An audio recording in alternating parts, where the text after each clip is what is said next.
Xabaringiz bor, joriy yilning 15-may sanasida Prezidentimiz raisligida maktab ta'limi tizimidagi islohotlar samaradorligini yanada oshirish hamda kelgusidagi ustuvor vazifalar yuzasidan video selektor yig'ilishi o'tkazildi. Unda yoshlarning bo'sh vaqtini samarali tashkil qilish masalalariga ham alohida to'xtalib o'tildi.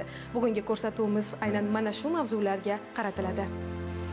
Bugungi kunda respublikamizda 219 ta barkamol avlod bolalar maktablari faoliyat ko'rsatmoqda. Mazkur muassasalar Prezidentimizning yoshlar siyosati doirasida ilgari surilgan tashabbuslari asosida O'zbekiston Respublikasi Maktabgacha va Maktab ta'limi vazirligi huzurida bo'lib, barcha viloyat, tuman va shahar markazlarida ish olib boradi. Ushbu maktablarning asosiy vazifasi 6 yoshdan 18 yoshgacha bo'lgan o'quvchi yoshlarni maktabdan bo'sh vaqtlarini mazmunli tashkil etish uchun mo'ljallangan.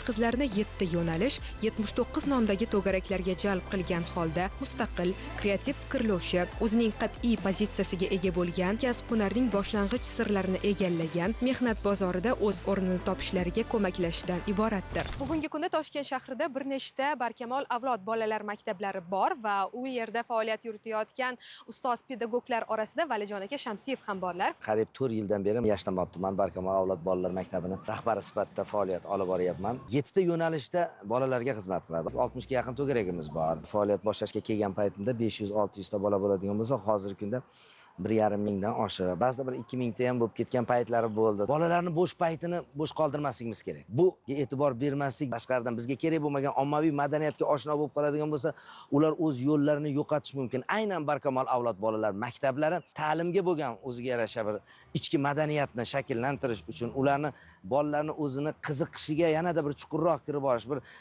sohani chuqurroq o'rganish uchun bir chiroyli poydevor bo'ladigan maskan, bir maktab. Ayniqsa hozirgi kunda mana muhtaram prezidentimiz o'sha selektordagi bergan topshiriqlaridan kelib chiqib ruhlangan holatda hozir mana respublikamizdagi deyarli hamma barkamol avlod bolalar maktablari mana yoz mavsumiga katta tayyorgarlik ko'ryaptilar. Muhtaram prezidentimizni berayotgan tavsiyalariga ozgina bo'lsa ham hissa qo'shish bir baxtiga muyassar bo'lib turganimizdan xursandmiz va ta'lim sohasidan bir fikrga keldim va uni men she'rga aylantirib shu ta'lim olmoqchi bo'lganlarga aytkim kelyapti. Marhamat, eshitamiz. Sifatli ta'limga e'tibor berish.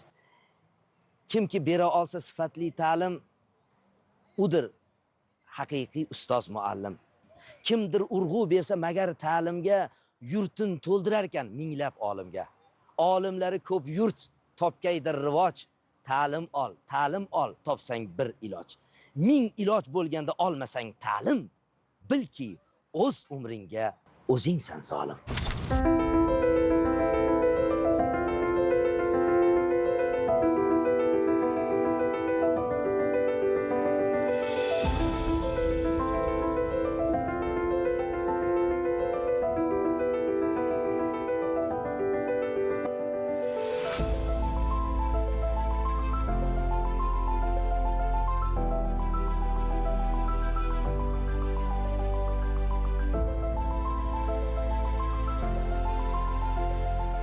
Barkamol avlod bolalar maktablarida 350 ming bolani qamrab olinganligi, yoshlarimiz bo'sh vaqtini ko'proq mana shunday maktablarda olib borish kerakligi uchun endilikda 219 ta barkamol avlod maktablari bilan birgalikda hududlarimizdagi yoshlik sport jamiyatlari hamda bir nafar respublika o'quvchilar markazi yagona tizimga birlashib yozgi ta'til jarayoniga to'g'ri kelyapti.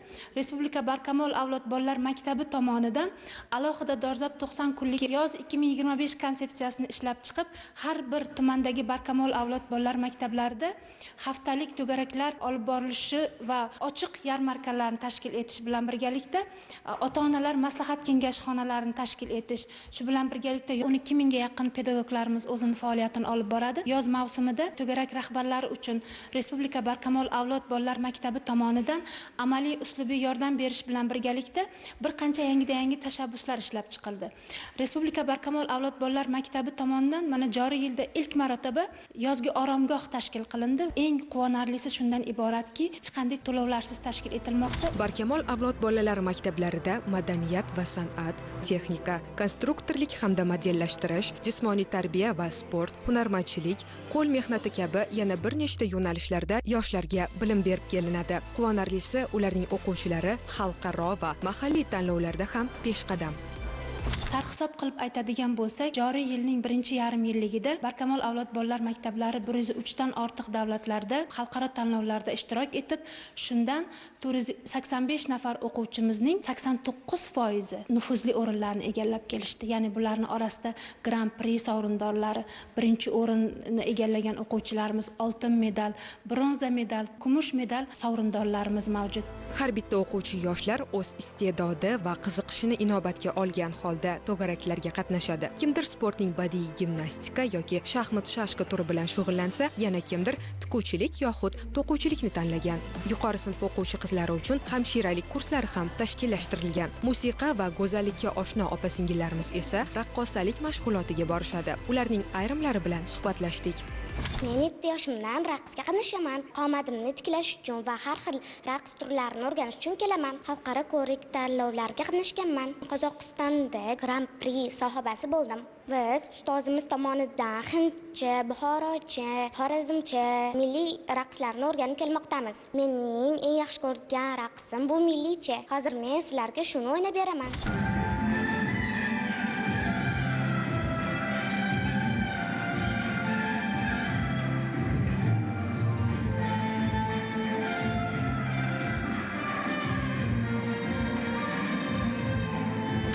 Oila hamshirasi to'garagiga kelishimdan maqsadim bo'sh vaqtimni mazmunli o'tkazishga va bilim olishga, kelajakda shifokor bo'lishga tayyorlanishga kelyapman. Dori-darmonlar va kerakli bilimlarni o'rganyapman. O'rtoqlarimni ham chaqirishga harakat qildim va ko'pchilik men bilan keldi. Darslar haftada 2 marta, seshanba va payshanba bo'ladi. Yozgi ta'tilda ham oila hamshiralik to'garagini davom ettirmoqchiman, chunki bu yerda juda ham ko'p mavzular va bilimlarni o'rganaman. Ikkinchi manzilimiz Yunusobod tumanidagi Barkamol avlod bolalar maktabi bo'ldi. U yerda ham bizni mas'uliyatli pedagoglar va bir-biridan qobiliyatli yoshlar qarshiladi. Yurtimizda iste'dodli yoshlar talaygini va ana shunday yoshlarni bir joyga jamlaydigan maskan bu Barkamol avlod bolalar maktabi. Siz bu maktabda aynan iqtidorli yoshlar bilan ishlash bo'limi boshlig'i ekansiz. Bugungi kunda yoshlarimizning iste'dodini yuzaga chiqarish va ularga ko'mak berish uchun, vaqtlarini mazmunli tashkil etish uchun qanday ishlar amalga oshiriladi? Yunusobod tuman Barkamol avlod bolalar maktabida 1,5 mingga yaqin o'quvchilar 7 ta yo'nalish bo'yicha tahsil olishmoqda. Aynan yoshlarni vaqtlarini unumli tashkil etish, qolaversa ta'lim olishlarini yanada rivojlantirish va yaxshilash bo'yicha ko'plab xalqaro tanlovlar, respublika va shahar miqyosida o'tkaziladigan tanlovlarga aynan shu Barkamol avlod o'quvchilarini jalb qilgan holda yaxshi natijalarga erishib kelmoqdamiz.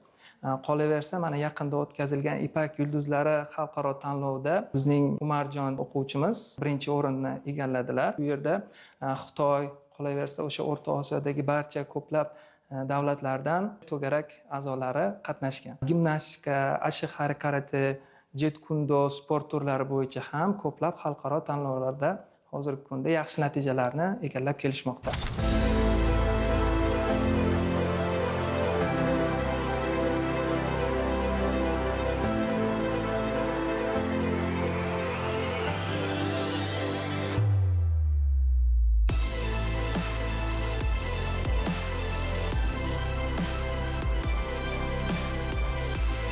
Yunusobod tumani Barkamol avlod bolalar maktabi estrada yo'nalishi bo'yicha hamkorlikda ustozlar bilan ishlayman. Estrada vokalida milliy qo'shiqlarimizni o'rgatamiz bolalarimizga. Ota-onalarga aytmoqchi edimki, hurmatli ota-onalar, ta'til boshlanyapti.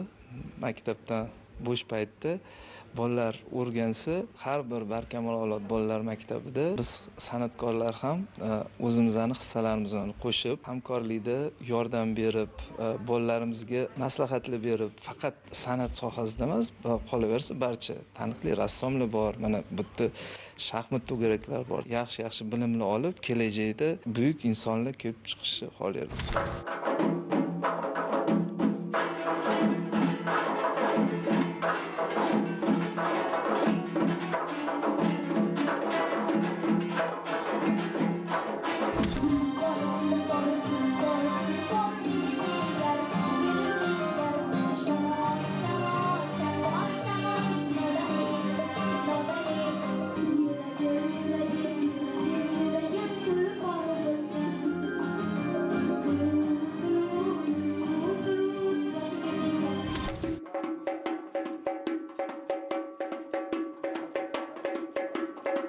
Men 1 yildan beri bu yoqqa kelaman. Vokal bu mening hobbim. Vokal darsimizda bizga ustozimiz qo'shiq va notalarni o'rgatadilar. Darsdan bo'sh vaqtlarimdan kelib shug'ullanaman. Vaqtimni unumli o'tkazaman. Men 5 yoshimdan beri shu to'garakka qatnashaman, doira to'garagiga. Turli tanlovlarda qatnashib, faxriy o'rinlarni egallaganman. Men bu yo'nalishga qiziqishimning sababi oilaviy hamma biriga o'tib kelgan. Ya'ni dodamchalik aylar, keyin dodamdan adamga o'tgan, adamdan menga o'tdi. Maktabdan tashqari kelib, shu ustozim bilan to'garakda har xil mana shu usullarni, sirlarni ustozim o'rgatadilar menga. Men katta bo'lsam, doira ustozi bo'lib, ustozimga o'xshab dars berishni xohlayman. Mamlakatimizdagi Barkamol avlod bolalar maktablari yoshlarni haqiqatdan ham barkamollik sari yetaklamoqda. Buni ularning yuzaga chiqarayotgan salohiyatlari, erishayotgan natijalarning o'zi ko'rsatib turibdi. O'ylaymizki, prezidentimizning sohaga qaratgan e'tiborlari va mutasaddilarning oldiga qo'ygan vazifalari kelajakda yana ham kuchliroq samarasini bermay qolmaydi. Buning uchun jamoaviy harakat va chinakam mehnat bo'lsa kifoya.